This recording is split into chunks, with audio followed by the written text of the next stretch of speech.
Hi, this is Lance Snow with Get Out Together. This episode of Get Out Together is brought to you by VenturePacks.com. VenturePacks is the place to go to share your ventures, discover other ventures, and connect with other adventurous people. That's VenturePacks.com. Enjoy the show. Hi, this is Lance Snow with Get Out Together. And today my special guests are Justin and Christine Lukasavige. And here they are coming to us. They're both here together, and thank you so much for joining me. I do appreciate it. Sure, Lance. Thanks for having us.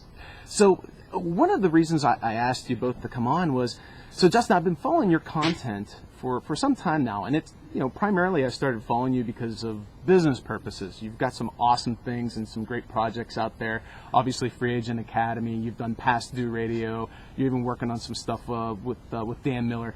And so I've been following you for that stuff, but the interesting thing that really started to jump out at me was you do a lot of fun things in the outdoors, a lot of activities, and I just started seeing some of your postings about some of the places you go and visit and do, and you're trying, and boy, I'm as interested in that stuff as I am in your business content, so I thought, hey, I have to get these two on and talk to them and see what they're doing, what they like, and just, connect for my show and just kind of showcase you both and find out what you like to do. Cool. We're happy to do it. So let me just kind of start off from the beginning. So I see that you are out in the Colorado area. Just looks like a playground to me. Now, you recently moved there, is that correct? Within the last couple of years? Yeah, about a year and a half ago we came out here. Was there a certain draw to it? Was there an outdoor aspect to it, or was there something else that sort of drew you to the area? Yeah, there were a number of things that drew us out here. I mean, without saying the outdoor aspect of just Colorado, we live at 8,500 feet in the mountains. You see Pikes Peak out here, and it is like you mentioned, Lance. It's a playground. So there were a lot of things that were drawing us here, but the outdoors was certainly commingled there in the list. Now, before you moved out there, were you pretty outdoor centric, or just active? Did you like to get out and do stuff before, and that was part of it? Yeah, and every Friday I would take off of work shortly after lunch, and I would go out and hike about 10 miles. But we lived in Raleigh, North Carolina, and there's some really good outdoor spots there, even within the city, that I would find. But, even before that, Christine and I, before we had kids, right, we had kayaks? Yeah, we'd go out with the dogs and go kayaking and do all kinds of stuff. Yeah, so just, flat water stuff, and we'd take them out to the river. And outdoors has always been not a huge part. It's been a huge part of my life, but at certain times when you've got a newborn baby at home and then one who's not even 2 yet, it's things like that get pushed a little to the back burner. Our outdoor activities turn into walks around the block. Yeah, I can relate. Heck, and it's one of the reasons for my show is to try to inspire folks to carve out those little bits of time together and do something. You're right. The walks around the block become an adventure in and of itself when there's young children involved. So I can appreciate that. So what are some of your favorite activities? I mean, first let me sort of frame up this question. Are there some activities that you both do together, almost always do together? Are there some activities that Justin, you'll go off and, that's sort of your thing. Christine, that's sort of your thing. What do you like to do? I think there's some things that we do together that I probably draw Christine into because they're my favorite things. And I'll say, hey, let's go out and rock climb. I've been thinking about taking the kids out rock climbing tomorrow because we haven't done much of that here this year. But I'm going out here this afternoon. In fact, right after our interview here, I'll grab some lunch and go out climbing with a friend. So Christine does that with me. I'm looking at a desktop picture over here where we're about 100 feet off the ground and just enjoying a climb, I think probably about 2 weeks ago together, week and a half ago. So I actually prefer, we do every Thursday. This started last year because our youngest was in preschool for 2 days a week. So we decided every Thursday we'd make it a date morning. And so we would, drop her off at school, and then we would go walk to coffee, and then go walk to Goodwill, and then go walk back to the preschool, and then walk back home. And I loved that because that's good for a nice long walk. So I don't know. It's always more fun if I can have like a coffee and all that kind of things. You know, if there's something in it for me, I'm like, woohoo, let's go. Because he can't be trusted in the outdoors. Because we was at Wednesday, we went to go do a video shoot. And we came upon, it was this huge rock, I don't even know what. And he's like, and there's this meadow at the bottom. And he's one of those people that if he's driving and he sees a mountain, he's like, I'm going to climb up that. And I'm like, I don't think so. I'm going to sit in the car because you're crazy.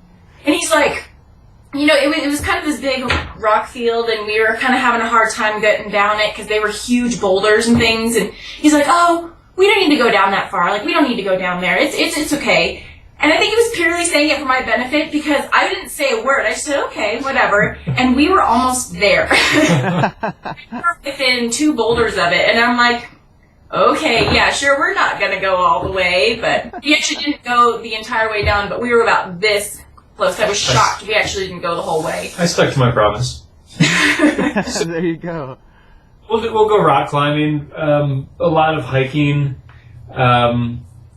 you know, certain adventure things out here. We've got a river not too far away, and we'll take the kids out there, and we'll involve that with rock climbing and scrambling and just, you know, adventure stuff. One of my favorite things is just to take the kids up to the top of a hill here behind our house, and it's like 3 miles away, and we'll drive up there and just park in this meadow, and it's just national forest, and so you just drive off the road, and you can run everywhere. So we'll take the kids and the dogs out there, and it's, you know, we tend not to do too many things that are organized. That's pretty awesome. So, well, I mean, you say you don't do a lot of things organized, but you kind of make it a point to carve out that time and sort of organize it yourself, which is fantastic. I love that Thursday morning date morning idea because it's sort of, you carve out the time purposefully. You do something you both enjoy, you get your together time, and then you're sort of holding each other accountable too. There's probably imagine there's not much wiggle room in not doing it when you have it set in the calendar. So yeah, it's pretty we do cool. it every Thursday. Yeah, we both kind of covet that time. I don't ever schedule anything on Thursday mornings because I actually quite enjoy going on a date. Well, I enjoy coffee a lot too, and Goodwill is pretty awesome. So, you know. That's awesome. Well, and I think that a lot of people, they kind of have, they almost feel guilty if they do that kind of thing. Like take time for themselves and do the things that they like to do. But that's so important for us to do it. Yeah, I do feel guilty at all. Good. Not Exactly. even. That's how it's supposed to be. So I think that's a fantastic just example of purposefully living and doing the things you like to do. So do you feel like because you both like the outdoors and you like to do these things and you set them aside, do you feel like you hold each other accountable to them, like, or are you sort of past that? I mean, you're so into it now that it's just naturally you're going to go out and take the kids up the hill, or you know, you just expect that there's going to be a detour and you're going to go try to climb a mountain. I try to avoid those detours because they'll have kids in the car, and I just. No. Yeah. It's dumb. You know. I've been known to do some. Well, here's what we've learned. Like, when I go out for a hike, I like going on like a windy walk, like a nice little stroll up a mountain. I don't need to go 15 miles in 3 hours. It's not, you know. I like going, but he likes going nuts. Like he will climb. I don't even know. I don't know how he does it. He's a Superman, and so. I know enough now that, you know what, if he needs to go out with his friends and go be crazy and climb every 14er in Colorado, knock yourself out. I have no desire to do that.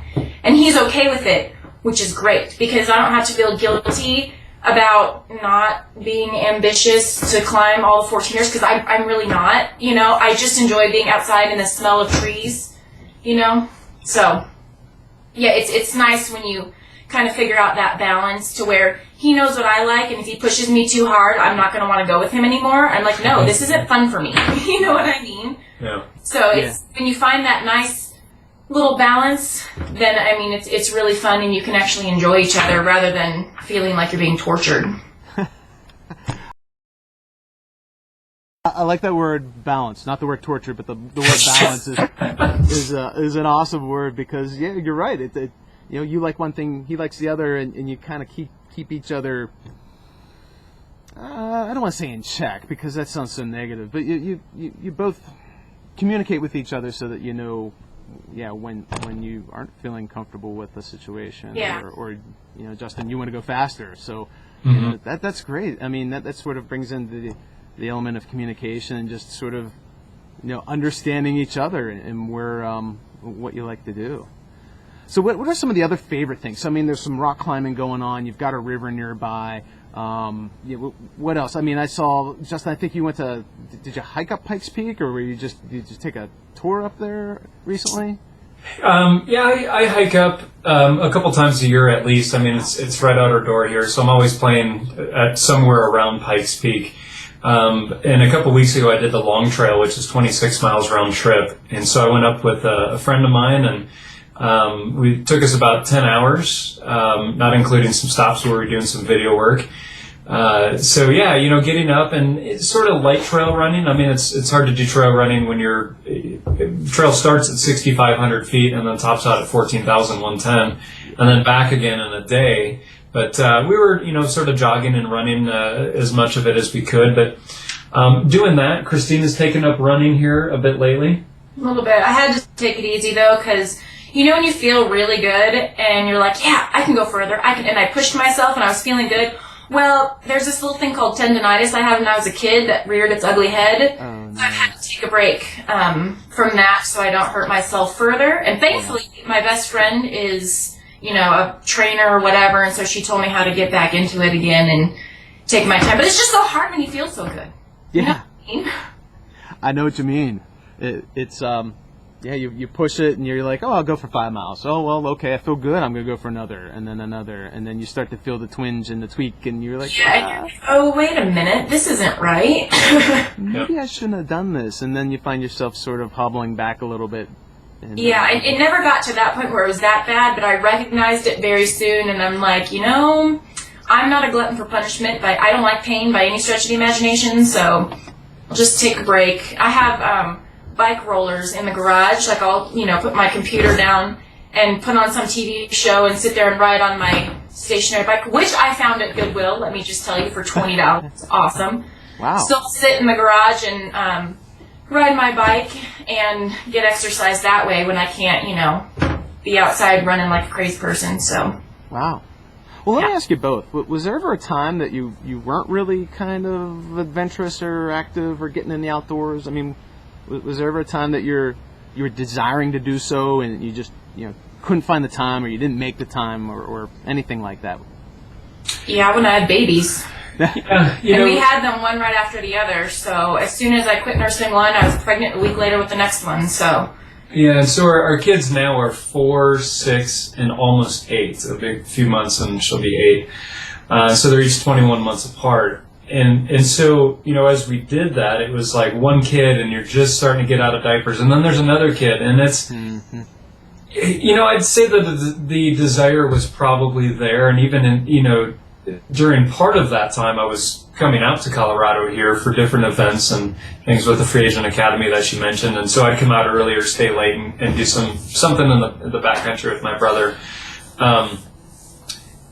I'd say that desire was sort of there when we first got married. We were doing some rock climbing. We went out a couple of times, and but then we're also trying to.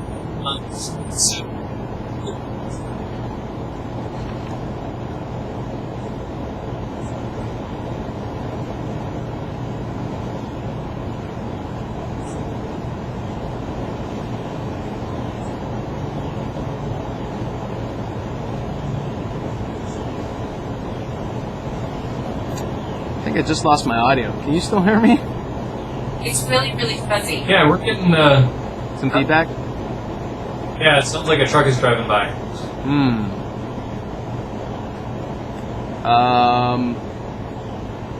Let me hold on one second. So okay, well, so when you were in the situation where you had you weren't able to get out, I mean, You mentioned earlier that you sort of had to carve out some time to do the walk around the block and stuff. Yeah. What were some? I mean, did you learn anything about? Are there some tips or advice that you sort of have to literally carve time out? Yeah. You really you need to make it a priority. I mean, even when we were doing those walks around the block, and we're living in North Carolina, and so the winters were a lot, actually they felt a lot colder than they were out here because it's humid, so it feels colder. But so winters we didn't do a lot of that because just, trying to stay motivated to go out and do it. And then summers were just so hot, sometimes there would be like a 3-week period where it would be 100 degrees and just cooling off into the 90s, like after dinner. And we're like, maybe we'll go for a walk to the pool. And we had some neighborhood pools, so it's easy to do that. But, I think it's just making it a priority. I mean, there were a lot of nights for me specifically where, I don't know, I just got home from work, we ate dinner. I don't want to get my shoes back on and go outside and go for a walk. But we do, and then, getting around the block, around our block was, I don't know, what was that? It was less than a mile, probably. I don't even know. To 3/4 of a mile, maybe, to go out and go around our neighborhood. And, just personally, we had a lot of really good conversations during that time. So I was always thankful to do it. And so I think the big thing, at least for me, was just making it a priority. If I'm going to do something, it's that priority and it'll happen. And then even out in North Carolina, if it was raining, if it was snowing, if I had it in my mind that I was going to go out and do that 10 miles, I would go out and do it no matter what the weather was. So that says it right there. You have to make it a priority and sort of carve it out. And even if you have to be somewhat spontaneous, but know that you need to do it, you just need to find time to do it. I think that's so important for just anyone to just... But I also think it's important to remember, too, like when you do have little babies around and when it is difficult, that it's okay that you don't get out. Like, you shouldn't feel pressure, like, I have to get out and walk. If I don't do this, because for me, I gave up walking with my children when they were itty-bitty because it happened nearly every day for a week. I couldn't even make it to the end of the driveway before somebody was crying. So I just got so flustered and stressed out. I'm like, forget it. I'm just going to let kids play in the backyard, and I will sit and watch them because it's just not worth it. So that's another thing to keep in mind, that, at that stage of life, it's okay to just sit and watch your kids or chase them around the house. And yes, while it's great to take them out and it's important to take them out, it's really okay, and you shouldn't feel bad if you can't, because I will tell you firsthand, your blood pressure will rise if you can't make it past the driveway, or somebody has to pee halfway around the block and you're like, seriously, you just went. You know what I mean? So, and then the biggest thing is that there will come a time when you can get out again and you can go for those awesome fun hikes. You just have to wait. It's the worst thing ever. But it'll get there. Yeah. And I'm just starting to get this freedom again, and I'm just starting to be like, oh yeah, we can go for long walks around everywhere. It's fantastic, and my kids aren't as whiny anymore, so we can make it past the driveway, which is helpful. So, and then another thing that I, like if you have, little ones, my brother got me this bike trailer, for Christmas one year when our oldest was really little. And I didn't get a chance to use it because I had, the babies one right after the other. And when my oldest was in kindergarten, I actually started taking the other two out in the bike trailer, so I'd get some exercise that way. And they love to ride, you know what I mean? So that was really good. Was really good for me. So I really like what you say, and that really hits home because I have 3 boys, and 5, 3, and a baby. So what you say does hit home quite a bit. I like how it's okay. It's okay that you don't stress out. You just said it. It was perfect. I couldn't say it better. Eventually, you will be able to get out again and do the things you want to do. That's great. I mean, people do stress. I know people who literally do stress if they can't get out every single day and do something, and then they have kids, and then they can't do that, and then they're kind of freaking out. That's great advice. Good advice. Yeah, you just have to give it up sometimes and just get over it. Yeah, get over it. Be okay with it. It'll come eventually, as long as that's, a priority for you and a desire, it will come, because you won't forget about it if it's part of who you are. So good stuff. Thank you. Well, I'm gonna wrap it up now. But Justin, I want to give you an opportunity, since you've got some businesses and some stuff going on. I mean, is there anything you want to plug? Just for the viewers out there, could be anything. Well, probably the most relevant thing for your audience is the website that we manage together at backcountrytreks.com. Okay. And we do a lot of gear reviews. We do a lot of trips. We do a lot of backcountry reports and trail reports, tips and advice, things like that. And so we've been known to put together some fairly funny videos and entertaining ones, rather than just talking about whatever it is. So it's a good place. Great stuff. Well, with that, I'm going to wrap it up for this episode. I appreciate you both coming on and joining me. Justin and Christine Lukasavige, thank you so much, and thank you very much. Thanks, Clive. Thank you.